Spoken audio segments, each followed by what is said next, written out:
11-ാം വിരൽ. സേതുമാധവൻ നഗരത്തിലെ വലിയൊരു ബിസിനസ്സുകാരനാണ്. അയാൾക്കെല്ലാം തികഞ്ഞൊരു കുടുംബമുണ്ട്. ഭാര്യ സുനിതയും 10 വയസ്സുകാരൻ മകൻ ആര്യനും. എന്നാൽ സേതുമാധവൻ്റെ മനസ്സിനെ എപ്പോഴും ഒരു നിഗൂഢത വേട്ടയാടാറുണ്ട്. അത് തൻ്റെ മകൻ ആര്യനെക്കുറിച്ചാണ്. ആര്യൻ ജനിച്ചപ്പോൾ മുതൽ അവനൊരു പ്രത്യേകതയുള്ള കുട്ടിയായിരുന്നു. അവൻ ആരോടും അധികം സംസാരിക്കാറില്ല. മിക്കപ്പോഴും അവൻ തൻ്റെ മുറിയിലിരുന്ന് എന്തോ വരച്ചുകൊണ്ടിരിക്കും. അവൻ വരയ്ക്കുന്ന ചിത്രങ്ങളെല്ലാം ഭയാനകമായി എന്തോ ഒന്ന് സൂചിപ്പിക്കുന്നത് പോലെ സേതുമാധവന് തോന്നുമായിരുന്നു. അതിലുപരി ആര്യൻ്റെ വലത് കയ്യിൽ ഒരു അധിക വിരലുണ്ട്. ആ 11-ാം വിരൽ കാണുമ്പോൾ സേതുമാധവൻ്റെ ഉള്ളിൽ ഒരു ഭയം തോന്നും. സേതുമാധവൻ്റെ അച്ഛൻ രാഘവൻ നായർ മരിക്കുന്നതിന് തൊട്ടു മുമ്പ് സേതുവിനോടൊരു കാര്യം പറഞ്ഞിരുന്നു. നമ്മുടെ കുടുംബത്തിൽ ആർക്കെങ്കിലും 11-ാം വിരൽ ജനിച്ചാൽ അത് മരിച്ചുപോയ ആരുടെയോ തിരിച്ചുവരവാണ്, സൂക്ഷിക്കണം. ഒരു ദിവസം രാത്രി സേതുമാധവൻ ആര്യൻ്റെ മുറിക്ക് മുന്നിലൂടെ പോകുമ്പോൾ അകത്തുനിന്ന് 2 പേർ സംസാരിക്കുന്നത് കേട്ടു. വാതിൽ പതുക്കെ തുറന്നു നോക്കിയപ്പോൾ ആര്യൻ തൻ്റെ കട്ടിലിരുന്ന് വായുവിൽ നോക്കി സംസാരിക്കുകയാണ്. അവൻ വരുന്നുണ്ട്, അവൻ എന്നെ കൊണ്ടുപോകാൻ വരുന്നുണ്ട്. ആര്യൻ മന്ത്രിക്കുകയായിരുന്നു. പേടിച്ച സേതുമാധവൻ ആര്യനെ ഒരു സൈക്കാട്രിസ്റ്റിനെ കാണിച്ചു. ഡോക്ടർ പറഞ്ഞു, ഇത് കുട്ടികളുടെ ഭാവന മാത്രമാണ്. പക്ഷെ സേതുമാധവൻ അത് വിശ്വസിക്കാൻ കഴിഞ്ഞില്ല.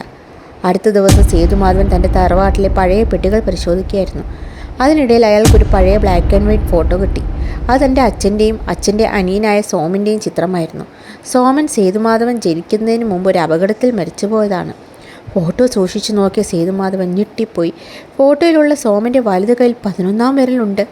സേതുമാധവൻ ഉടനെ അച്ഛൻ്റെ പഴയ ഡയറി എടുത്തു നോക്കി. അതിൽ സോമൻ്റെ മരണത്തെക്കുറിച്ച് എഴുതിയിരിക്കുന്നത് വായിച്ചപ്പോൾ അയാളുടെ ശ്വാസം നിലച്ചു. സോമൻ മരിച്ചത് ഒരു അപകടത്തിലല്ല, ഞാനും അവനും തമ്മിൽ സ്വത്തിൻ്റെ പേരിൽ വഴക്കുണ്ടായി. ആ ദേഷ്യത്തിൽ ഞാൻ അവനെ തറവാട്ടിലെ കിണറ്റിലേക്ക് തള്ളിയിട്ടു. മരിക്കുമ്പോൾ അവൻ എൻ്റെ കയ്യിൽ മുറുകെ പിടിച്ചിരുന്നു. അവൻ്റെ ആ 11-ാം വിരൽ എൻ്റെ കയ്യിൽ ആഴ്ന്നിറങ്ങി.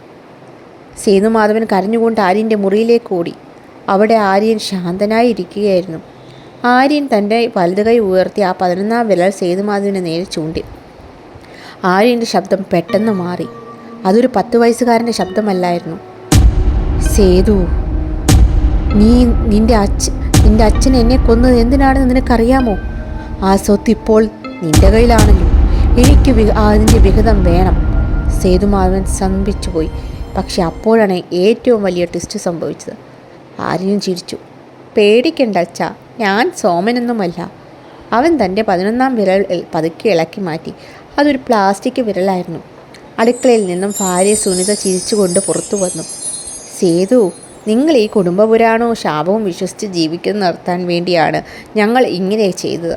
അച്ഛൻ്റെ ഡയറിലെ ആ കള്ളക്കഥ നിങ്ങൾ വിശ്വസിക്കുമെന്ന് ഞങ്ങൾക്കറിയാമായിരുന്നു. സത്യത്തിൽ ആ ഫോട്ടോയൊന്നും നിങ്ങൾ കണ്ടത് സോമനെയല്ല, അത് മോർഫിംഗ് ചെയ്ത ചിത്രമാണ്. നിങ്ങളുടെ ഈ അനാവശ്യ ഭയം മാറ്റാൻ ആരെയും കളിച്ചൊരു നാടകമാണിത്. സേതുമാധവൻ ആശ്വാസത്തോടെ കസേരയിൽ തളർന്നിരുന്നു. പക്ഷെ അയാൾ കണ്ടില്ല ആര്യൻ തൻ്റെ ഇടതു കൈ പുറകിലേക്ക് ഒളിപ്പിച്ചു വച്ചിരിക്കുന്നത്. ആരും കാണാതെ ആര്യൻ തൻ്റെ ഇടത് കൈ നോക്കി ചിരിച്ചു. ആര്യൻ ഇടത് കൈയിൽ ശരിക്കും ഒരു 11-ാം വിരലുണ്ടെന്നുള്ള കാര്യം ആരെയും അറിയിച്ചിരുന്നില്ല. അവൻ തൻ്റെ അച്ഛനെ പറ്റിക്കാൻ വലത് കൈയിൽ ഡ്യൂപ്ലിക്കേറ്റ് വിരൽ വെച്ചപ്പോൾ തൻ്റെ ശരിക്കുള്ള ശാപം അവൻ ലോകത്തിൽ നിന്നും ഒളിപ്പിച്ചു വയ്ക്കുകയായിരുന്നു. 11-ാം വിരൽ.